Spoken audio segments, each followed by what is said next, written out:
Welcome to the Undisputed podcast. I'm your host, Jenny Taft, filling in for Joy Taylor.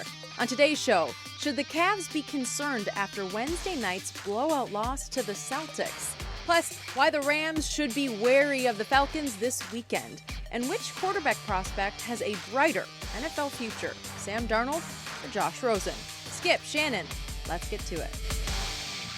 Let's start with last night. What happened in Boston? Isaiah Thomas made his return to Boston last night. He got a standing ovation, but he did not play. The Cavs definitely could have used him because they scored a season-low 88 points, got blown out by the Celtics. LeBron led the way with 19. Kyrie only had 11 points in his rematch against his former team, but the Celtics got 45 points from their bench, and they now have a 4.5 game lead on the Cavs in the East. Take a listen to Kyrie and LeBron after the game.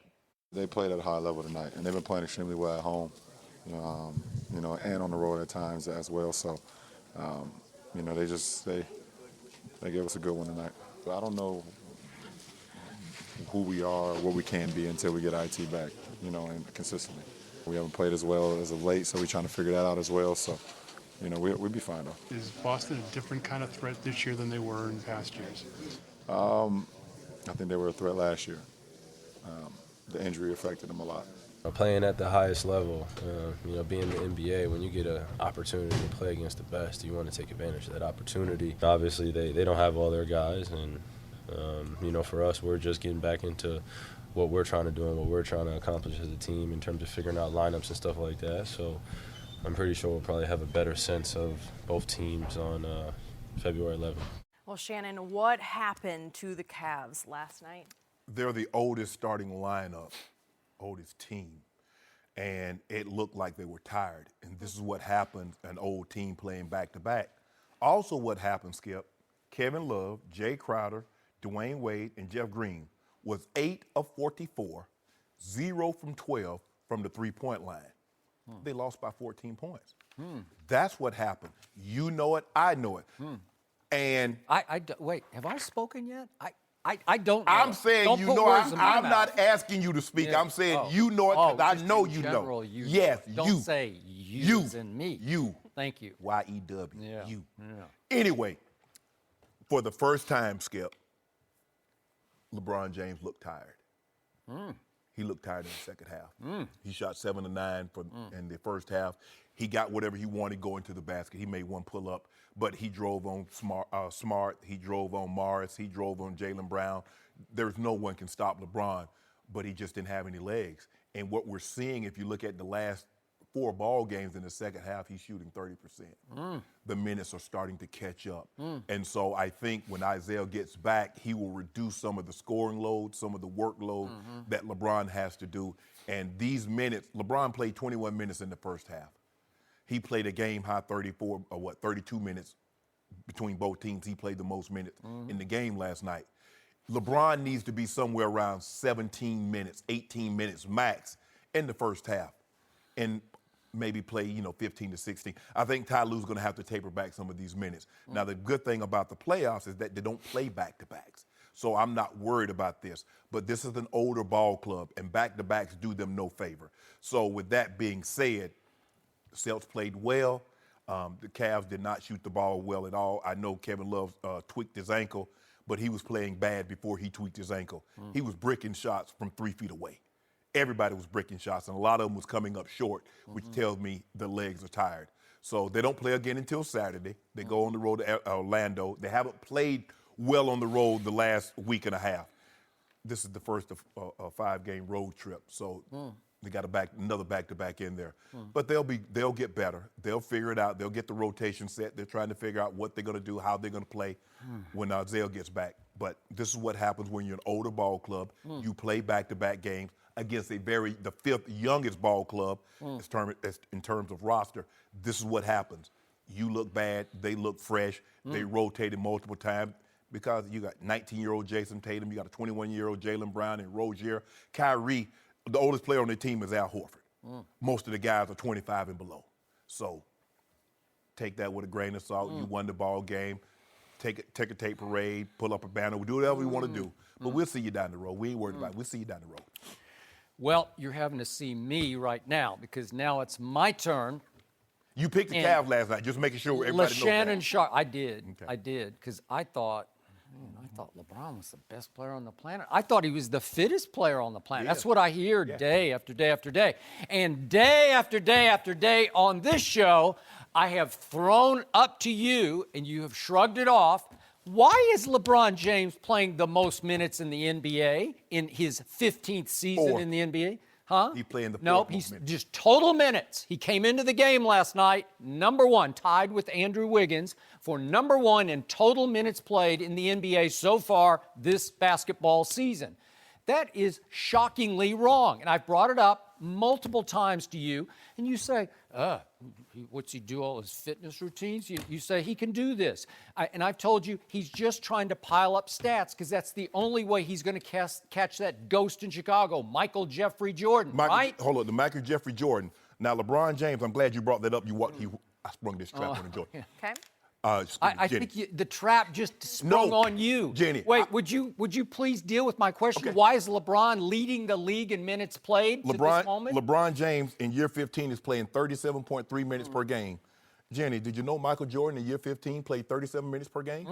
Interesting. Did that lead the league? Hold on. Lead the league? Was Michael Jordan trying to pile up stats? Oh, he was trying to win games. The exact same thing as LeBron James. But we're talking about Michael. No, we're not talking about Michael. We're talking about the guy who wants to be Michael Jeffrey Jordan. So we're talking about LeBron James here. And we're talking about the oldest team in the league that last year, late in the year, do you remember April 5th last year? Yes.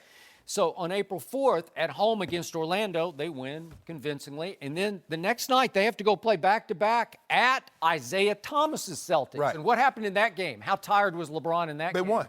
They didn't just win. They annihilated and humiliated Isaiah Thomas's Boston Celtics. Yes. It was 114-91, and it was a wipeout.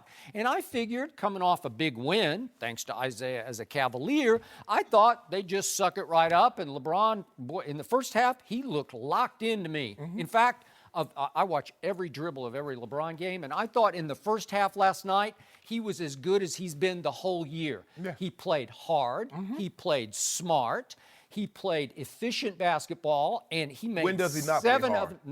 Well, again, this is harder than usual. I saw him really locking down on defense and offense. He was disruptive on defense, and he scored 16 on 7 of 9 shots, and he has 4 assists and 4 rebounds. It looks like he's on the way to a triple-double, and he got Kyle Korver going off in the second quarter, making 4 threes, and despite all that, it was still Cavs down 8 at halftime. Right. But I'm thinking they're still within striking distance, so I'm thinking Cavs are going to make a run in the third quarter because they usually do. And that Cavs team can still shoot threes. They're old, but they can shoot the heck out of it. And when you have a hot-handed Kyle Korver, you have a chance to make a second-half run.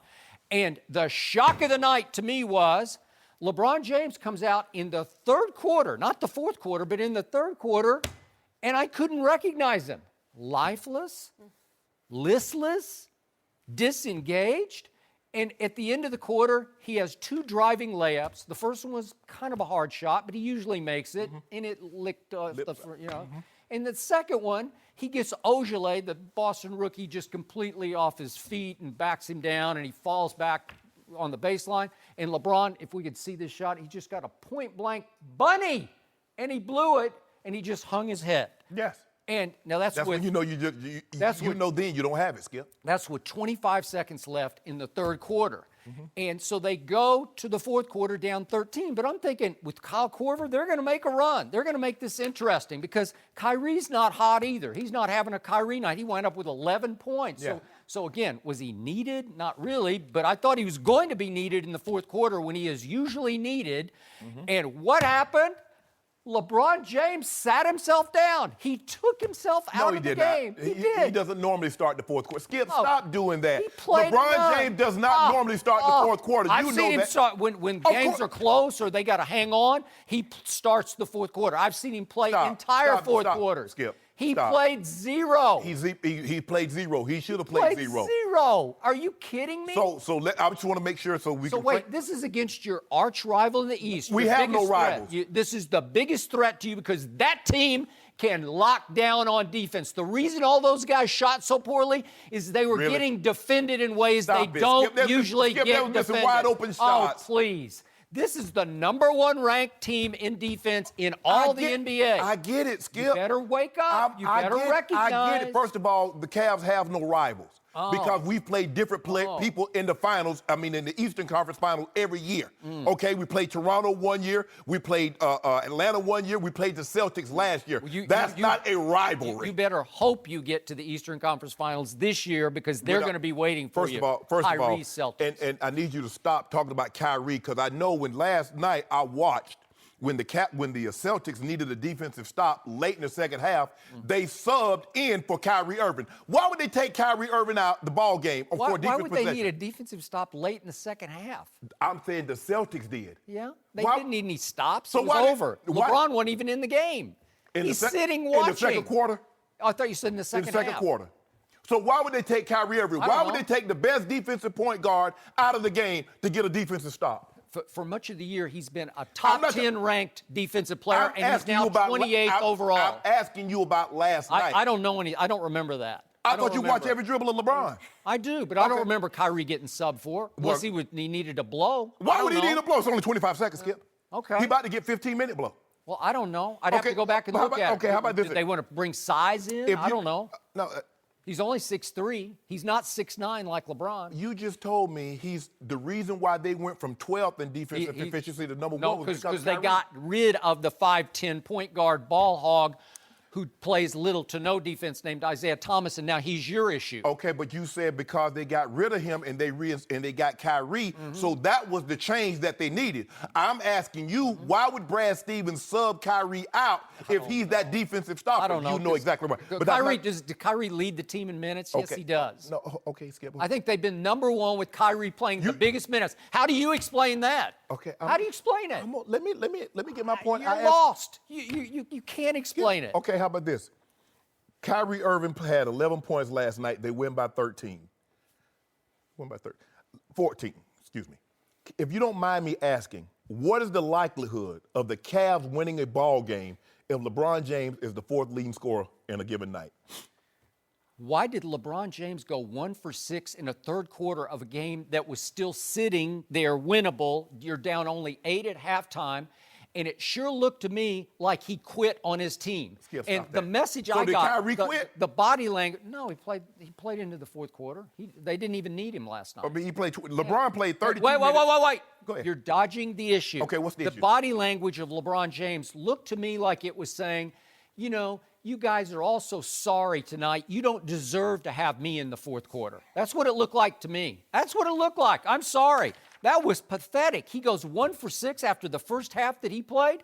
I guess either he's not the fittest athlete on the planet, number one, or number two, he just said, I don't want to be a part of this disaster. He did not say he wanted to be a part of it. He normally starts the fourth quarter on the bench. And the shock troops, as you call them, normally gets the game back in hand, can reconnect with the team, and LeBron comes back in. It didn't happen last night. He had already played almost 33 minutes. So Ty Lue said, hey, take a break. If we get close, reconnect, we'll bring you back in the ball game. LeBron takes himself in and out of games, and he took himself out of this. So did Kyrie? So I just want to make sure. So every superstar reinserts themselves into the lineup. I only know one, and it's this guy. Stop doing that, Skip. Well, you know it, and I know it. Stop. He just tells Ty Lue, No, he doesn't. No, he does not. Stop it. Stop. What stop. coach in his right mind would let LeBron James, in his 15th year, lead the league in minutes played? Who would do it? Well, who would let Nobody let Michael Jordan? Who would let Michael Jordan play 37 He wasn't minutes? leading. All those guys played longer minutes. All they did. Why? You think he was leading the league in minutes that year? He was not. I'm saying, Skip, what difference does it make if I run a 10 flat 100 meters and I win the race and you ran a 10 flat in 1972? It's still 10 flat whether. It doesn't matter. He was playing 37 minutes in year 15. Why won't you answer that? Why was Michael Jordan playing 37 minutes in year 15? I don't know, and I don't really care Oh, because this is LeBron James right now trying to stuff the stat sheet night after night, and here he is, and all of a sudden you're telling me now you want it both ways. Want your cake and eat it too. Now he ran out of gas. How can the fittest player in the league run out of gas? Why shouldn't I want my cake and eat it too? What I buy a cake for to look at, I buy it to eat it. We're just barely into January. So? Why didn't he run out of gas in April in the back-to-back at Boston? What happened in that game? What happened that night? Okay, let me ask you a question. He didn't run out of gas. Okay, last year they beat Golden State on Christmas Day. Why in 15 days later they got beat by 30? Why didn't they beat them then, Skip? Oh, it happens. It's sports. You don't play your best every single game. If that was the case, why Tom Brady throwing 6 interceptions in the month, 5 interceptions in the month of December? Yeah. Why? He didn't do that in October. Yeah. He didn't do that in November. Why, Shannon, Skip? where was he in the third quarter? After, if he'd come out flat in the first quarter, I'd just give it Skip, up and stop. say, go to Skip, the next night, because Skip, that's just Skip, sports. Stop. He made 7 of 9 shots. He's dominating. Danny Ainge is sitting back in his courtside seat on the baseline, laughing at the calls LeBron's getting. He's dominating because what did you tell me yesterday? Boston got nobody can stop this big joker. They don't. Okay, so what happened in the third quarter? He didn't have it. 1 for 6. He didn't have it. Did he run out of gas or just not have it, or did he say, you know what? I don't have enough help here. I just want to. I don't have enough help. We're back to he doesn't have enough help. He didn't say that. That's what you're saying. I just want to make sure for my clarification, because I watched a lot of Michael Jordan games. So are you telling me Michael Jordan never had a game in which you played exceptionally well in the first half, but didn't have it in the second half? Is that what you're telling me? Well, I don't know. I could look back. I'm sure there was one occasion. Okay, then why are you telling me? Why are you even daring to put LeBron James in the same breath with Michael Jordan? Because he's supposed to be. Oh, please. He's supposed to be. Shannon, it's over. You can't do it. The only way he can catch it. You don't get to determine if it's over. Anybody with half a brain would determine that it's over. First of all. You know it, and I know it. He was 6-0 in the finals. First of all, Michael Jordan's cement is already dry. LeBron James is still mixing his cement. Yeah, so he can still make whatever he wants to make, Skip Bayless. Mixing it by stuffing stat sheets, by playing long minutes every night. But then it's built in for him to have the excuse, he ran out of gas because he's playing too many minutes. Why are you playing? What's the priority here? Is it to pile up triple-double kind of stats, or is it to win a championship? So I just want to make sure. So when Michael Jordan played, 37 minutes was less than the 37 minutes that LeBron James is playing currently. Is that what you're telling me? In overall minutes played, he didn't lead the league. Want to bet? Want to bet? Let's go back and see who led the league in minutes played. Let's see where he. Okay, 37 might lead the league today. So maybe someone was playing 38, 39. My point is, Michael Jordan played 37. LeBron is playing 37. So are you saying Michael Jordan tried to stuff the stat sheet by playing 37 minutes? He'd won 6 finals with 6 MVPs. Who cares? So why was he playing 37 minutes? Trying to win games. All he cared about was winning games. What a novel idea. LeBron James is trying to win games, Jenny. No. All he cares about now is piling up career-long stats so that you can make this weak, lame case that, look at these stats. That's all I... Do you see what he's averaging in year 15? Who cares? He's 3-5, and he's lost 5 finals. Michael Jordan went 6-0. He lost 5. Hey, LeBron, it's go home. Over. LeBron, go home. It's Stop all playing. You got. It's LeBron, all you stop got. playing. Since you've lost 5 finals, LeBron James, you should take your ball and go home. No, you shouldn't, because you got Shannon Sharp over there day after day saying, did you see what he did last night? He's moving closer and closer to the far left face on Mount Rushmore. He is. Oh, how? What you mean how? It can't Night be about by night. It can't be Step about by winning. step. Is it by Inch winning? by inch. Is it by winning or by stats? It's by stats. That's all you got. So let me ask you a question. What do you got? What else? Help me out. Skip, it's simple. If he doesn't get stats, they don't win. He doesn't have the luxury of like having Kyrie to be the 4th leading scorer. Kyrie, there are 4 guys scoring more points than Kyrie. Another guy tied Kyrie, and they won by 14. Tell me the game. Okay, if you're the best player on the planet, last night, you take it up a notch in the third quarter, because these are the Celtics. They don't have any depth. They had career nights from Rozier and Smart off the bench. Thank you. But Rozier got most of his in the fourth quarter when LeBron was watching. Skip, what about that long 3 that he hit? Rozier was pulling up for 3. Marcus Smart pulling up from 3. Theus hitting 3s. Come on, Skip Bayless. Their team had a career night shooting 3s. LeBron didn't have it. First of all, Kyle Korver had a pretty good night shooting threes, and then what happened? Okay. Kyle Korver shot 50%. LeBron shot 50%. Will you tell me about the 8 for 44 that Jay Crowder, D. Wade, Jeff Green, and Kevin Love shot? We'll talk about that. Did they have it? Did they quit? I think the Celtics made the Cavs quit because the Celtics can play defense the way nobody can play defense. They're wide open long shots, and but they're that's the Celtics. smart and they have great schemes, and they were starting to bother LeBron in the third quarter, and he finally said, no mas. No mas. Okay, let me LeBron James said no mas. Okay, I just How do you defend this? So there were 11-game stretch in which the Celtics were 6-5. So were they not playing defense then, or what happened? They're not as talented as this team is. I'm not This asking team you. is I'm deep in not talent. asking about talent. This is not America's Got Talent. This is not. it is. This is not. Basketball is a talent game. I understand that, but let me ask you this: when they lost 5 of 6, Well, the Cavs just lost 4 or 5. Yeah. They've lost 4 straight on the road. okay. What's going on, man? I guess it's Isaiah Thomas's team. I tweeted that the other night. You don't even believe that. Well, You can't even believe that. It was somewhat tongue-in-cheek, but I think it's deadly serious. I bet you say a prayer. I think, I bet Isaiah you say a Thomas prayer is gonna tonight have before to you go to save bed and this say, team. Lord, I lied on national television. I don't mean that this Isaiah's is going to have to save this team because LeBron couldn't last night, I guess. I don't know. Well, we'll see. Or he's not the fittest player on the planet. Skip. Huh? Skip, stop. It's just January. So I just want to make sure. So the greatest marathon runner never lost a race. Of course, Skip, it happens. LeBron But is. in your whole career, you might run 15 marathons. And you win all 15? Do you go 13-2? No, if you want to know the truth about marathoning, you got one great one in you, and that's it. Period. It's a whole different ball game than what we're talking No, actually, about. you got many a great. You might not have one world record in you, but you look at the Kenyans. They don't win every race. You know, but just Well, they trust do me, win every this race is with where I distance know race. and you don't know. What? I know marathon running because I've run so many. I know you got one in you. One great. All the greats say you got one great one in you. So how can you compare run to this run. to- You run to run. They run to win. You trying to finish. No, I'm not. Yes, you are. I'm trying to win my age group every time, and I What is won that? my age group what every greatest time. age group? Huh? I'm trying to win the race. I'm not just competing against 25-year-olds. I'm Well, I competing didn't- against everybody that's running. I didn't start until I was 30. Well, whose problem is that? I blame Go look it up. I You can blame go look Sean it up. Lee because if you'd have started before then, Guys, if LeBron was a bit tired, he has a little break before facing Orlando That's right. on What? Saturday. A little break, but it is a little early Bet he in the gets a season, I triple have to say. No mercy. Hey guys, Joy Taylor here. Before the show moves along, I wanted to tell you that support for the Undisputed podcast comes from our friends at Rocket Mortgage by Quicken Loans. They understand that home plays a big role in your life and family. That's why they created Rocket Mortgage. Rocket Mortgage gives you the confidence you need when it comes to buying a home or refinancing your existing home loan. It's simple, allowing you to fully understand all the details and be confident you're getting the right mortgage for you. Whether you're looking to buy your first home or your 10th, with Rocket Mortgage, you get a transparent online process that gives you the confidence to make an informed decision.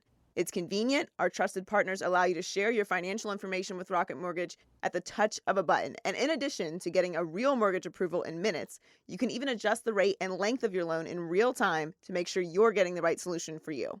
Rocket Mortgage by Quicken Loans. Apply simply, understand fully, mortgage confidently. To get started, go to rocketmortgage.com/undisputed. Equal housing lender, licensed in all 50 states, NMLSconsumeraccess.org, number 3030. No mercy. Well, we were supposed to see a marquee matchup between LeBron and Kyrie last night, but it didn't exactly turn out that way. The Cavs scored a season-low 88 points, got blown out by the Celtics. LeBron led the way with 19. Kyrie only had 11 points in his rematch against his former team, but the Celtics got 48 points from their bench. They now have a 4.5-game lead on the Cavs in the East. We're joined now by FS1 NBA analyst Chris Broussard. Chris, thank you for being here with us. Great to be here. When Can I say Happy New Year to everybody? I know you don't want to hear it. Happy New Year. Happy New Year, This is Shannon. my first time seeing y'all. Happy New Year. Why the face? So it's good for a week, Shannon. No, it's not. I'm going to That's keep the saying rule. it. I gave you Happy till New Year. Wednesday. Oh, Till that Wednesday. Wednesday. Yeah, Wednesday. Shannon, Happy New Year. Happy New Year. All right, Chris, is it going to be a Happy New Year for the Cavs, or are we worried about what we saw from them last night? I am no more worried about what I saw last night than what I saw I don't know, what was it, 5 days ago when Sacramento beat Cleveland, okay? This is absolutely nothing. Look. Shocking opinion from Chris.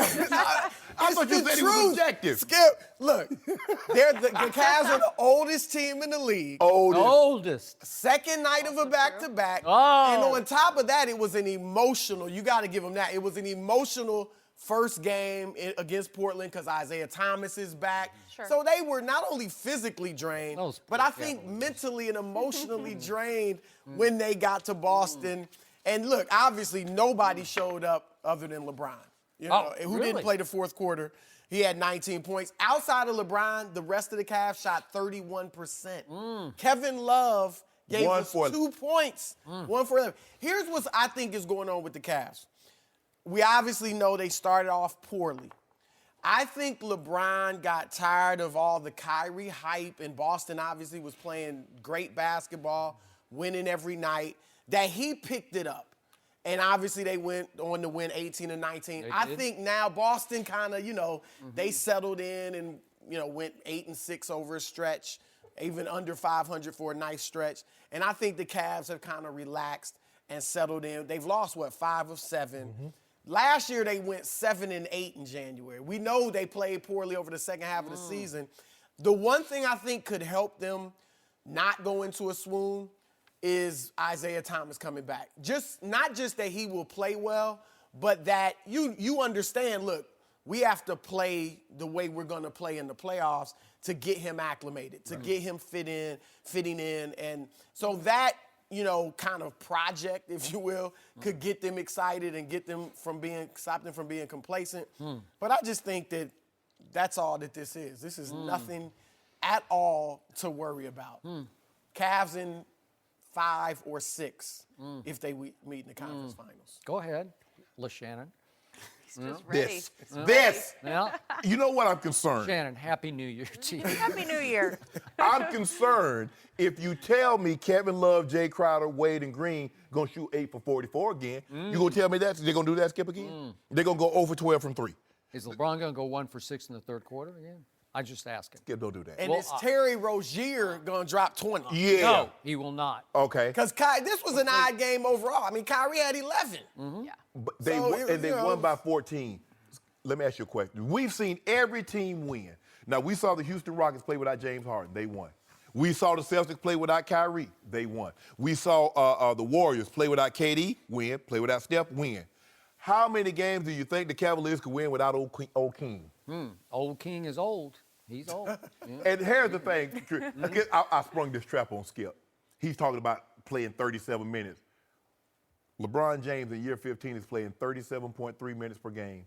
In year 15, Michael Jordan, who was older than LeBron is right now, played 37 minutes a game. Now, was 37 minutes more or less back then than it is now? Or was it 37 minutes? It's the old adage, which is heavy? Humanity.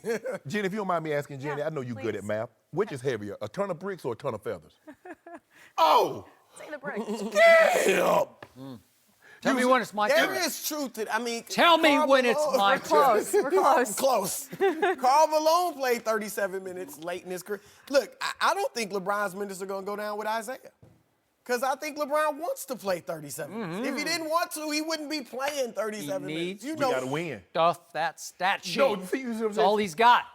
So, it's my turn now. You have to be quiet and you have to Giving be him quiet. the floor. Thank you very much. So, last night you said nobody showed up for the Cavaliers, but LeBron really showed up in the first half. And he was 7 of 9, and he scored 16 points, and he had 4 rebounds and 4 assists, and it was one of the better halves. It's right at the top, and I watch every LeBron game. It was a floor show by LeBron James. He orchestrated. He kept that team afloat, and he got Kyle Korver open 4 times for 3-pointers that he made in the second quarter that kept them barely within striking distance, but it was an 8-point game at halftime, and I fully expected the way LeBron was playing that they would make a run in the second half because I couldn't get out of my crawl what happened last year late in the year in April when the old Cavaliers beat the stuffing out of Orlando at home, and went right on the next night on a Tuesday night to Boston against Isaiah Thomas's Celtics and just nuked them, nuked their confidence, their spirit, just stepped on them. It was 114-91 on the second night of a back-to-back at Boston, and that's old LeBron James. So I'm thinking, here we go. This is going to be a game. This is going to be a tussle down the stretch. And what happened? LeBron James came out and either hit the wall and ran completely out of gas, or after a while, he looked at his teammates and said, basically, you guys just don't deserve me tonight. This is a mess, and I don't want to be associated with the rest of this night. So he goes 1 for 6, and at the end of the third quarter, he's got a driving layoff that he leaves right on the front lip. And then the second one, he gets Ojale just stumbling back across the baseline, and he's got a point-blank bunny. If we could see this one right here. No, that's the first one. Now we're about to the second one here. It's a point-blank bunny right here. This is at the end of the third quarter, and LeBron, come on. And he hung his head, and he said, I am done for the night. This is the guy. He didn't say that. He said, I'm done. And he went to the bench, and he stayed on the bench, down 13 going into fourth quarter, when I still thought with Kyle Korver having a hot hand, I thought they were going to make a run. So either he's not the fittest player on the planet, and he hit the wall. Well, is he or is he not? Does he get the pass or not get the pass? I don't know. But back to Michael Jordan. I told you that going into the game last night, LeBron James led the NBA in minutes played, tied with Andrew Wiggins for minutes played. That's mind-blowing to me, and that's somebody's fault, and I'm going to say it's LeBron's fault because I think he manages his own minutes because I don't think he listens to Ty Lue about coming in or going out of games. Listen. He does does not coachable. listen. Very. So Shannon says he springs a trap on me about Michael Jeffrey Jordan in his 15th year. Do you realize that Michael Jordan averaged 37 minutes in that season, his final season in the NBA? And guess where he ranked, Shannon? Did you look that part up? Of all the minutes played in the league, where did he rank? 35th in the league. I told you when you tried. More minutes. Yeah, the guys just played. And wait a second. Michael Jordan was playing on a Wizards team that was so bad it missed the playoffs at 37-45 because Michael was on his last legs. Yeah. He was not taking care of himself. He's smoking too many cigars, but he was the only draw they had. So he's playing high minutes because, number one, he knows it's his swan song year, and number two, they need a gate attraction in Washington because he was part and parcel of the organization. So that's all anybody was coming out to see was Michael Jordan play high minutes. That's all you got. It's like going to see the Globetrotters. You make a great point, Skip, with him being 33rd in the league. Look, I was a beat writer at that time. You were. 37 minutes. Nowadays, we act like 37 minutes is, how in the world is he playing, even for younger players? You know? 37 minutes back then was not that big of a deal. So nobody was looking at Jordan saying, wow, he's playing 37 minutes. I think we need to look at that with LeBron. I'm not looking at LeBron like, wow, 37 minutes. If he couldn't play it, he wouldn't be playing the 37 minutes. Okay, I think I got it. We've gone but too far still, with that. he's in his 15th season, and the goal, obviously, is you got to go figure out how to beat either Golden State or San Antonio in the finals. Golden State or Houston. I love how you try to put that in there. If you're going to throw in San Antonio, I even throw in OKC. Okay, It's looking whoever good. it is, whoever it is, they are. They're clicking. They're looking They good. have figured it out. But the point is that in the big picture, that's the sole goal should be how can we get past the Western Conference champion? So the sole goal would be to manage minutes because LeBron said publicly, I wish I played for Coach Pop so that I could only average 30 minutes a game. Well, whose fault is that? It's your fault. Skip, here's the thing, though. He would love to play 30 minutes and win. He can't play, but he has to play 37 minutes in order for them to win, Chris. He's not in a situation like Steph Curry and KD. Okay, you got They Channing do win Frye close. on the bench. Yes. What is their margin of victory is like 3 points. Yes. Something like that. Okay, but the other night against Portland, I was proud of LeBron because he actually took himself out with 5 minutes left. Ty Lue did that. He did not. It's LeBron. He just said, okay, I've had Stop enough. doing that, You know Skip. why? Because LeBron knew what was coming. It was going to be an emotional night and a long night at Boston. I got to be ready for it. And then he hit the wall in the third quarter. It was just shocking to I me. need you Okay, to so stop. you got Boston in the Eastern Conference Finals over Cleveland. Is that what you're saying? No, to win, to beat Yeah, them? yeah, yeah. I'll just tell you this. if they could get Gordon Hayward back, because they're down a whole all-star, and I think there's a chance they might get him back. Now, could they blend him into their rotation? But they need another scorer. But listen, you want to talk about defending? The reason all those non-LeBron shot so poorly, they were getting defended at a level they don't usually get defended But what happened at. when the Heat beat them twice? Okay, but again, they're lower scoring. But they're number one in defense in the league. I'm just telling you, they don't have firepower except for Kyrie. I need you to stop trying to plant that seed that LeBron is uncoachable. You keep saying that, he will come out. He didn't do this. LeBron is very coachable. Assistant Coach Lou? That's who you're talking about? Oh. Well, it is. Well, you know it. Come don't on. do anything. Just acknowledge it. I was talking to Bron the other day. Yeah. Me, him, and Rich Paul. He's very coachable. He wanted me to tell you, Skip, you need to stop this narrative. Well, I'm actually paying him a compliment. No. He's got higher IQ than Ty Lue does. Stop it. He does. You ain't paying him no You know compliment. Ty Lue got a ring. Okay, Ty Lue has led a team to a championship. Okay, but he's earned the right to coach himself. And No, he has not. He has too. Where Tom Brady coaches himself? On offense. No, he does not. No mercy.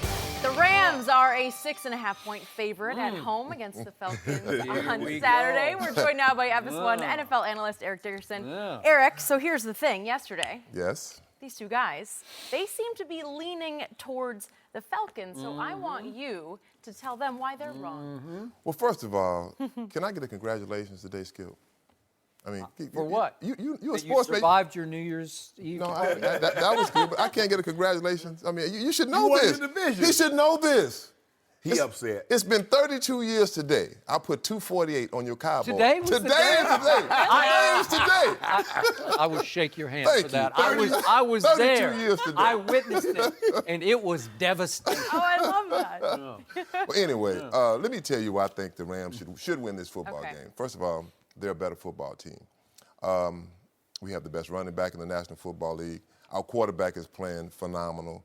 We have the better defense. I think that one thing I think people look at is the Rams is they were 2-14. I mean, the year they were 2-14, the year they won the Super Bowl. I didn't believe they were a good football team then. When they came back the next year and they won, they were 13-3. I'm like, the season, I'm like, oh, they're good. They're pretty good. They're pretty good. They're pretty good. Then all of a sudden you say they're good. I think the same thing is happening here. The Rams were 2-14 last year. People look at the Rams, they don't like, they the Rams, the same old Rams, and okay, they're doing a little bit better. And I still don't think people believe how good this football team is. We're very good on special teams now. We lost our kicker, most definitely Greg Zuerlein. That hurts. That's a pretty big deal. That's a big deal because we got across the 50 pretty much. We had 3 points. I think our offensive line is playing phenomenal. Our defense is very, very good. They've given up some big plays, but, they have a tendency to come back and bounce back. The last 3 weeks, they played very good football. And this is the time when you play your best football. Yes, the coach gave him the week off last week. I think that's a good thing. I'm not saying it's a tell-all, do-all just because you get a chance to rest, but it does give your team a chance to sit back, relax, rest a little bit, and be ready for this big game coming up because this is one shot, one kill. You got to win this one or you go home. So for me, the Rams at home, very good football team, and it's hard for me to even believe that they're this good. I mean, we'll go back to last year, and I saw how bad they were last year, then come back and have a complete turnaround with a coach, a young coach, that to me, this should be coach of the year. Team wasn't bad, coaching was bad. Both. Well, I mean, offense was terrible. Offense was terrible. But me personally, I feel like the Rams should win this football game. Well, Vegas believes in you. Okay. But y'all don't believe. That's the problem. Y'all don't believe. Tell him why. I got to have my cohorts to believe. I'm with Eric here, Tell me When why. you look at the Falcons, they have 2 big physical receivers, Mohamed Sanu and Julio Jones. Julio Jones is from another planet. Taylor Gabriel in the slot. They got 2 running backs. They can run the football. Now, I don't know if you noticed, you guys have the 28th ranked rush defense. I'm not afraid of that. Okay. They have the reigning MVP at quarterback. Now, Matt Ryan has not played as well this year as he played his MVP season, but they still have that 2-headed monster, and they still have those receivers that can cause you guys problem. But if you look at it, Atlanta is 8th in scoring defense, up from 27th last year. So their defense is actually better than people give them credit for. They've gotten a lot better this time around under Dan Quinn. You know what he wants to play. He's going to play single high safety. He's going to play lurk, robber coverage, where the second safety jump any crossing route. That's what they do. That's who they are. They're a very basic defense. Skip, our guy, he has 6 sacks in one game. He finished the season with 9.5. I'm sorry, Skip. Chaz Green. He made $1.2 million on your guy. Send him a truck, too. But, they're going to cause you some problems because of what they can do offensively. You can't make them one-dimensional. And everybody wants to try to shut off the run, so you make them one-dimensional. But you're making them one-dimensional, you might be playing better into their hands. I think, look, I'm not saying I'm all the way on Atlanta's ship yet, but I'm leaning towards the Falcons because of what they possess. The question is, do you like Jerry Goff or do you like Matt Ryan, even as poorly as Matt played on some occasions this year? It's going to come down to your core. You know it comes down to quarterbacks. You know that. Well, unless the running game gets hot. Yeah. So, that's part of football, too. I know you're a receiver. I'm a running back, so, Oh, you I think you knew you that. had 248. You know why you had 248? Why? Because you had a better quarterback. You would have had My quarterback that day was 6 for 22 for 50 yards. That's what I'm saying. So. See, you had to have 248 or you were going home. So, Eric Dickerson, the day you ran over, around, and through my Dallas Cowboys, what was left of them under Coach Tom Landry, that game was played in Anaheim. You played as a Ram in Anaheim. Thank you. These Rams play at USC Stadium on their campus, right? It's the Coliseum. And I covered the Rams once upon a time when they played in the Coliseum. And I have been to many Ram home games in which the crowd just sits on its LA hands, waiting for the team to excite the crowd as opposed to the crowd to excite the team. And I'm not saying it's exactly that way now, because there is some newness, some freshness to it, because the Rams have returned to the Coliseum. They're winning a little bit, Skip. Well, they're winning a little bit, but at home, they've had a little bit of home field disadvantage, and this game is going to be in that Coliseum.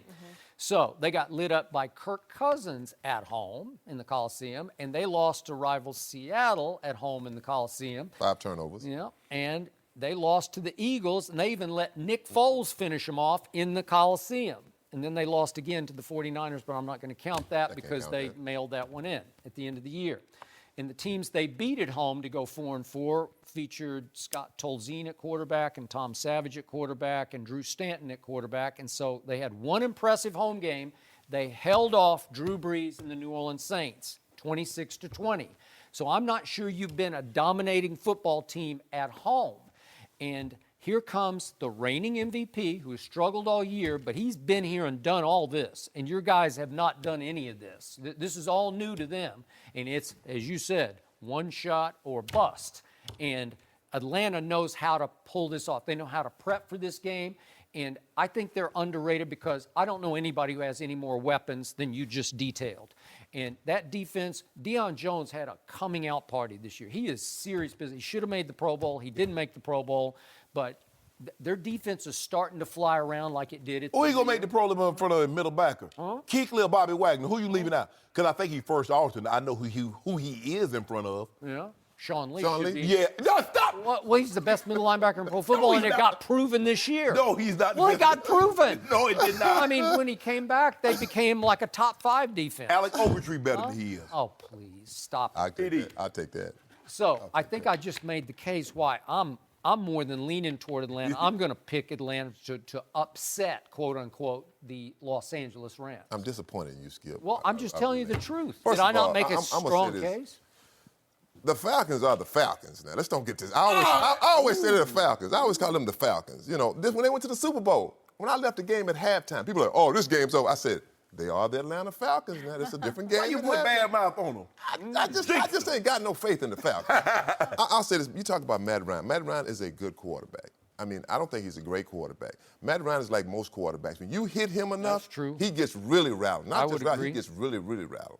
Their defense is good, but our offense is just really good. It's really, explosive, really good. yeah. We have Aaron Donald in the middle. Now, you know for a fact he's going to put some heat on. That front four we got, they're going to be coming. Yeah. I mean, so a way to have them coming now. And you talk about our defense. The defense to me has given up. I think we ranked 20th because we've given up some big plays. Yeah. I mean, big play. All of a sudden we built big plays, and all of a sudden we shut it down. The last 3 weeks, the Rams have shut the run game totally down. So for me, I just feel like, and you're right, at home we have not been that good. We've been better on the road. I agree with that. but we did beat the Saints at home. I mean, and that was a good win. It was a good We win. should have beat the Seahawks at home, but, shoulda, woulda, coulda. You didn't, And, but I feel like this football game is a good game for us to make that statement like, we are the Los Angeles Rams. We're a good football team, not just a team that just say, I just don't believe yet. If we win, they're like, they played the Falcons. The Falcons had a tough game last week against Carolina. That was a tough game. Sure was. They got beat up, and it's kind of a short week. So for me, I got to go with my Rams. And they're expecting 70,000 on hand. And ain't gonna be. And it's not. And Falcon fans don't travel that well. Nope. It'll be your home game. And the Rams fans don't show up that well. Hopefully they will this weekend. I'm with you, Eric. I was with them last weekend. I know that they rested a lot of their guys, but a lot of the players and the vibe around that organization, it is a special feeling. Very. And you feel it among the group. So Jenny, I think you're I had to help him out caught a little up bit. in all He this. didn't check for the mail. You ain't got to stop it. I'll be the check's cleared. Is the check clear? Yeah, it's clear. Okay, I'm good then. No mercy. Cam Newton rushed for a career-high 754 yards during the regular season, and he became just the 5th quarterback since 1970 to lead his team in rushing. But yesterday, Cam said he has no intention of changing his style. Take a listen. That's my edge, and I wouldn't expect you or anybody else to take it away. When I say you, I mean in the media as a whole. Comfortable running the football. I feel like I help the team when I'm running the football.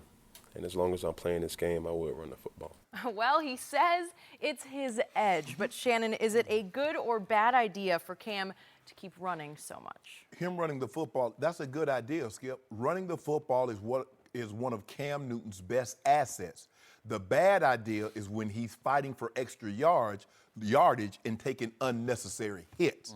See, the thing is, what Cam has done a great job of this year, Skip, he's taken 21 fewer hits on a career-high rush attempt. What was causing Cam's problems and the concerns that people have is that Cam was out there showboating. And he took a shot right under the chin in New Orleans. He took another shot in Atlanta. He did. It's the accumulation of hits, because you got to understand, this game here, running backs that take pounding game after game, play after play, it shortens their career when they take unnecessary punishment. Yep. Skip, you covered Earl Campbell. I did. He doled it out. He looked for contact. It took years off of his career. I also covered Emmitt Smith, who avoided contact at any cost. Yes. Big hit. Hey, and that's the thing. What Cam needs to understand is, if I can get 7 and 8 and get down, it's better than getting the first down and taking a big shot, because the accumulation will take its effect. You don't have a long running quarterback. Michael Vick had to learn the hard way, and it seemed that after a while, the least hit, Michael was feeling his head. He was in concussion protocol. Yep. You can't take those big shots, Skip. The problem you want to continue to run, what you going to do about these turnovers? You had one fumble, which was great. As much as you touched the football, as much as you ran it, you had one turnover. What you going to do about them interceptions, Cam? What you going to do about that? That's what I want you to talk about, because only Deshaun Kaiser threw more interceptions than you. I want you to tell me what you're going to do about them turnovers. You want to run, because that is your edge, because you have wheels like no one else. I get all that. You want to run? Hey, and if I'm a defender, if they want, Skip, of the 139 rush attempts he had, 108 were designed. So if you want to run Cam Newton like a running back, you want to pull your guard, your tackle, your fullback, and you want to have Cam run the ball, have at it. I'm trying to drop that hammer on him. Cam, I don't think anybody is trying to tell you not to run. They're trying to explain to you to be smart when you run. 5 yards and no hit is better than 7 with a hit. Get out of bounds, get down, live to see another day. Now, what he's saying is, in a situation like this, where you win, you go on, you lose, you go home, he's throwing caution to the wind. I got all offseason to get healthy. I get it. Playoffs is a different dynamic. Regular season, you're not trying to take those blows. But in the playoffs, Skip, athlete's mentality changed. Take it from a guy that played a lot of those games. Because a lot of times I'm like, okay, I got to make a business decision in the regular season. But come playoff time, I'm going to go in there, I'm going to take that shot, because I know I got the entire offseason to get well, to heal up. Regular season, I'm smart. I'm going to live to see another day. But in Cam's situation, be smart. That's what they're saying. I don't think anybody's trying to take your ability to run the football away, Cam, because that's one of your greatest assets. They're just saying be smart at the end of the play. Yep. So, this may be sad, but it is true.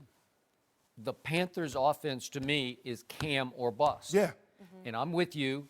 Like Russell Wilson, like Seattle's offense. And Cam obviously threw way too many interceptions.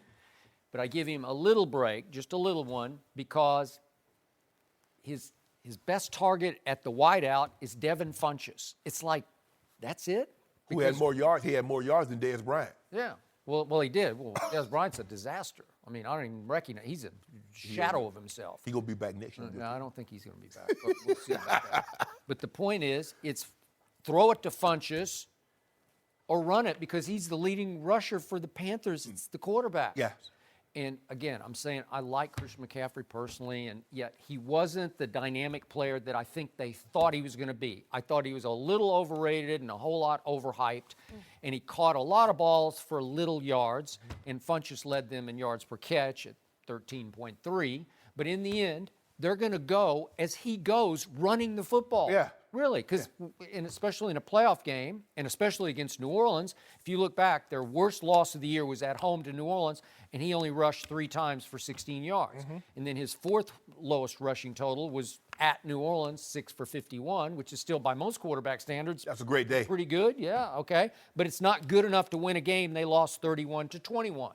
So, you're exactly right. He takes too many shots because he asks for too many shots. But this is what I've never understood about this game and these quarterbacks. It's rigged for Cam Newton to own the game as a running quarterback because the rules are rigged to protect the quarterback. Because he's got a fail-safe. All he has to do, if he runs for 6 yards or 8 yards, all he has to do is say, I give up, I slide, right? And they can't even really touch you. They can just barely put their hand on you. And he's the only position that you won't get called out for sliding. You won't You get a called running out. back can't slide. No, nobody can slide, No. but the quarterback is going to get protected. And so he can just torment DBs because he can get his 5 or 6 or 8 yards, and then he can just go down, and you're like, ha-ha, I got you. Well, too many times Cam says, I'm going to get you. And when he gets in the secondary, he's going to headhunt a little bit. And if there's some DB coming, as happened on the goal line, I think that was Deion Jones, I think, on the goal line. And it was a linebacker in New Orleans where he was loafing around and then boom. Okay, he took a shot. He doesn't need to take any of those shots. No. If he wants to, quote unquote, live for a long time in the NFL, you just have to eliminate him. You just have to give up your pride and your ego and your machismo and just say, I don't do that anymore, but I'm still going to run with the football. Right. When it's there, I'm going to take off and run. And when they call a run, I'm going to run, but I'm going to slide. Like Robert Griffin never could get that through his head, and he was like a willowy 190-odd pounds. And Michael Vick was about 5'11". He was pretty stoutly put together as a player. 200 maybe, 205 maybe. But look at Russell.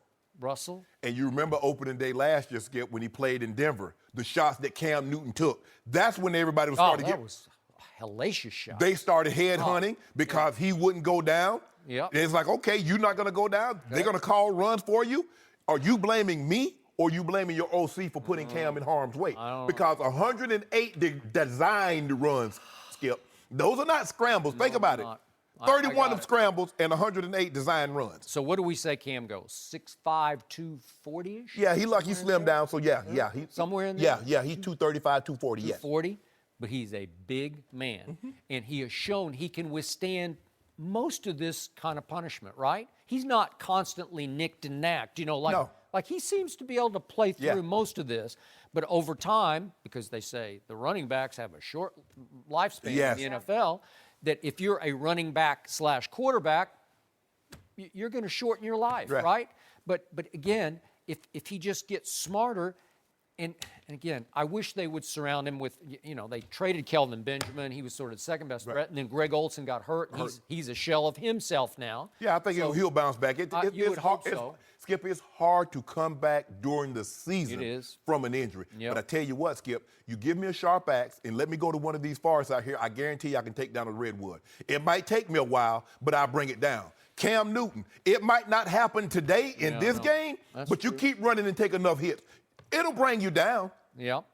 Do you have any sympathy for him? Because I have some sympathy for the fact that he's just their whole offense. Yeah. And I think in his head, he does want to win. So I'm going to do whatever it takes. Skip, he's special. He is very special. These top quarterbacks, what do you think Brady is? What do you think Aaron? Look at the Packers.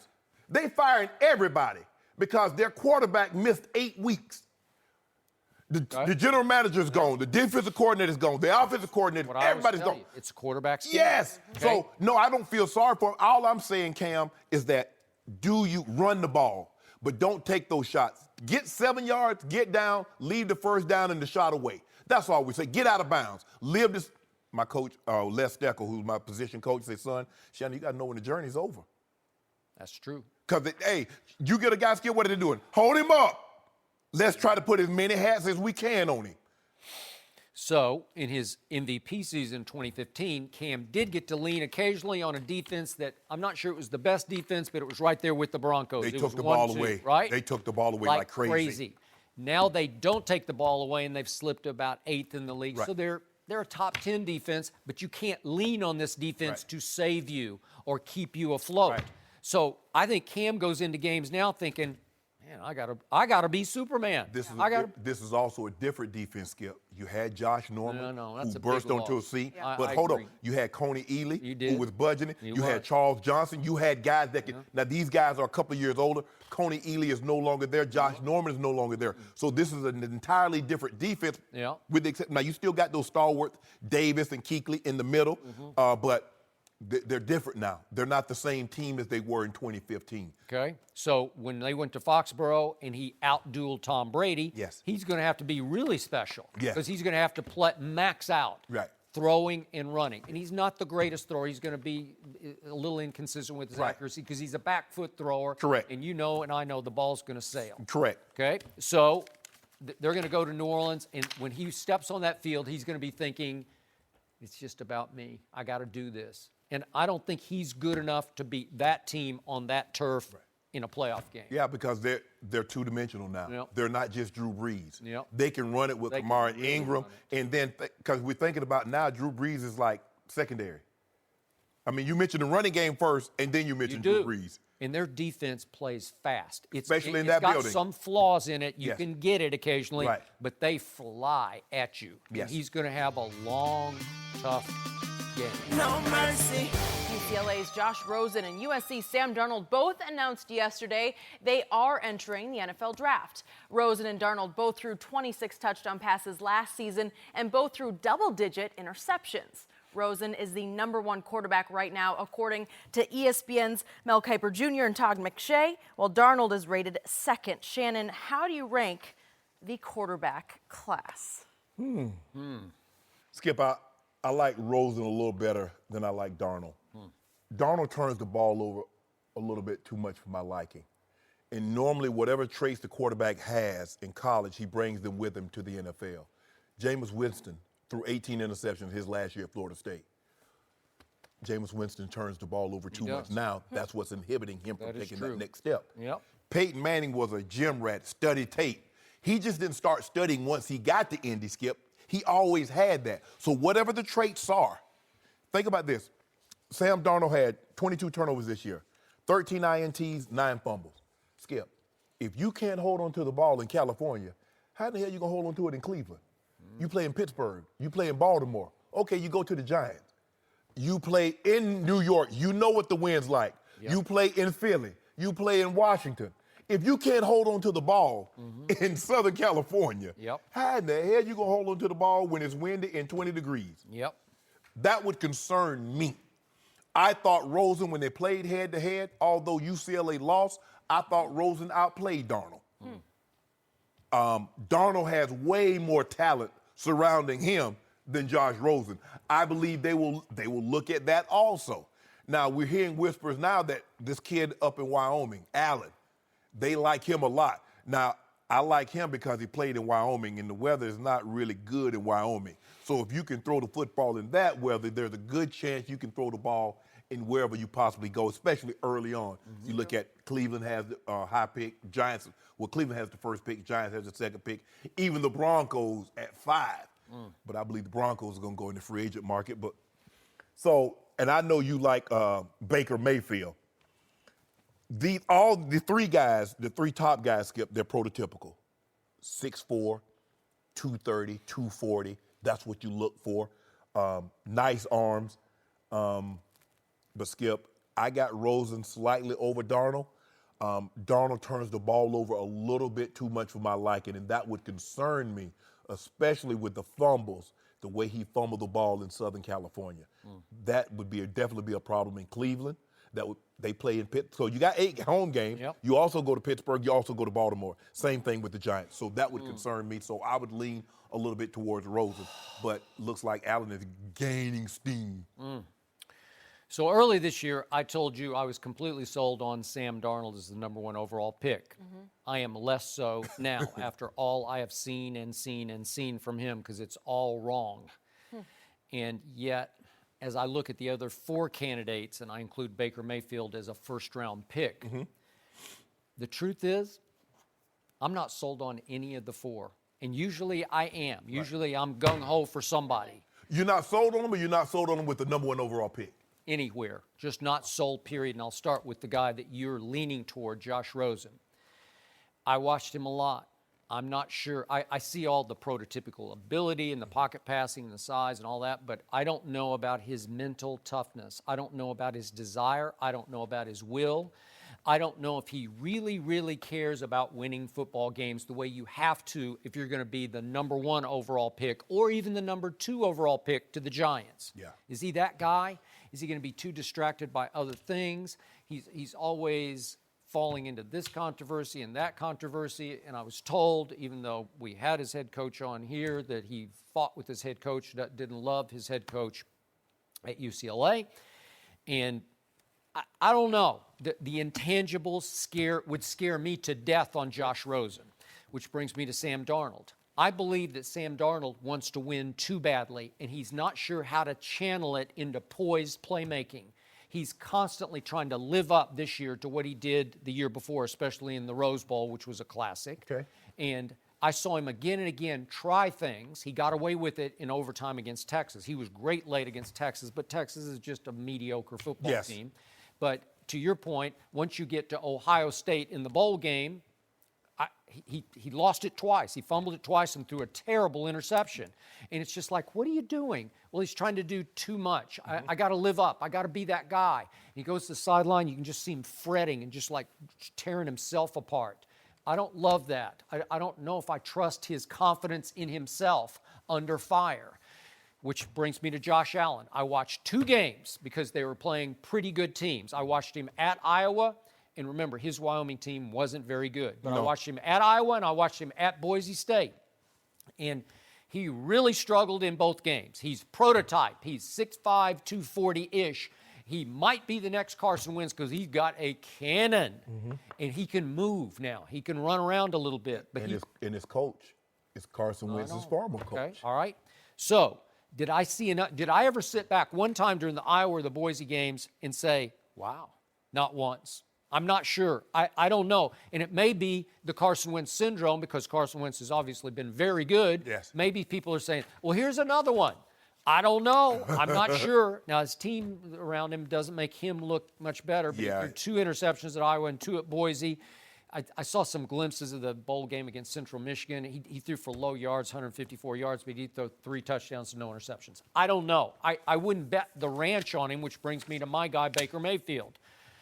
Obviously, I told you on Tuesday in my sports rooting life, no loss has ever wrecked me worse than that loss because my team, the Oklahoma Sooners, were ahead 31-14 with 6 seconds left in the first half. and somehow blew the game in overtime. And Baker Mayfield, to your point, had the ball in his hands with a 7-point lead with 5 minutes left, and then he had the ball back with 55 seconds left, and twice he had the ball in his hands. Yeah, and 3 timeouts. And twice in overtime, he's got the football in his hands. I didn't love the play calling, but if you're that guy, if you're Deshaun Watson, or if you're a college Tim Tebow, and I give you the football in those situations, trust me, you'll make a play, because all you needed was one big play, and the game's going to be over. You have it in your hands. So I kept holding off on Baker Mayfield because I said, I want to see him on the biggest stages, and I was thinking I was going to see him both in the semifinal and in the final. And I saw in the semifinal, he wasn't that guy. He didn't rise above that game when it was his for the taking. So, again, he's about 6 feet tall, maybe. Yes. He is not much taller than I Okay, am. you've been around. I'm 5'9". Okay, and is he It's 5'11"-ish? Yeah, I mean, Okay. I feel like they're pushing it on the. Okay, they're probably pushing Yeah. it. He's Okay, not that that's big. even scarier. Yet we had Charlie Weiss sit right here on Tuesday. Was it Tuesday or Wednesday? But Tuesday he said, I'm still taking Baker Mayfield #1 overall. He's my guy because you can't teach what's in his heart because he will fight you. You know what you okay? said? Think about what you just said. Charlie White sitting right there with us. And I take him too. I ain't got to coach him. Skip, you know what concerns me? These guys, where they from? Okay, Troy Aikman went to UCLA. But so did Tommy Maddox and Cade McCown. How did it work out? You look. Okay, but the knock on Troy coming out was he couldn't beat Rodney Peete at USC. Right. And the thing, and the option, he went to Oklahoma. I don't know what possessed Troy to go to Oklahoma. No, I do. I know all about it. Because he went to camps there, and so they just signed him to keep him away from Jimmy Johnson at Oklahoma State. Because remember, in those days, you had like 150 scholars, you had unlimited scholars. And then USC. Skip, the quarterback that's thrown the most touchdown passes in NFL, the second most as a USC quarterback, is Matt Castle. Think about the names. Well, He's behind Carson Palmer. You had Matt Leinart, you had Barkley, you had Sanchez, you had Pat Hayden. Okay. That's scary. Skip, I'm sorry, and you shouldn't do that. You judge everybody on their individual merits. Yeah. But that concerns me. And it should. I'm with you. There's a couple of things. I've been around all these guys other than sure Allen, right? You talk about mental toughness for Rosen. Remember that come from behind win, though? It was Takes first that game in. of the year. That's when I saw the mental toughness from him. And then you look at Darnold. I fear that the hype gets to him. It did. And it only It gets looked like it. bigger I agree. in the NFL. And then Yep. Baker, I know you and I are on the same page with him.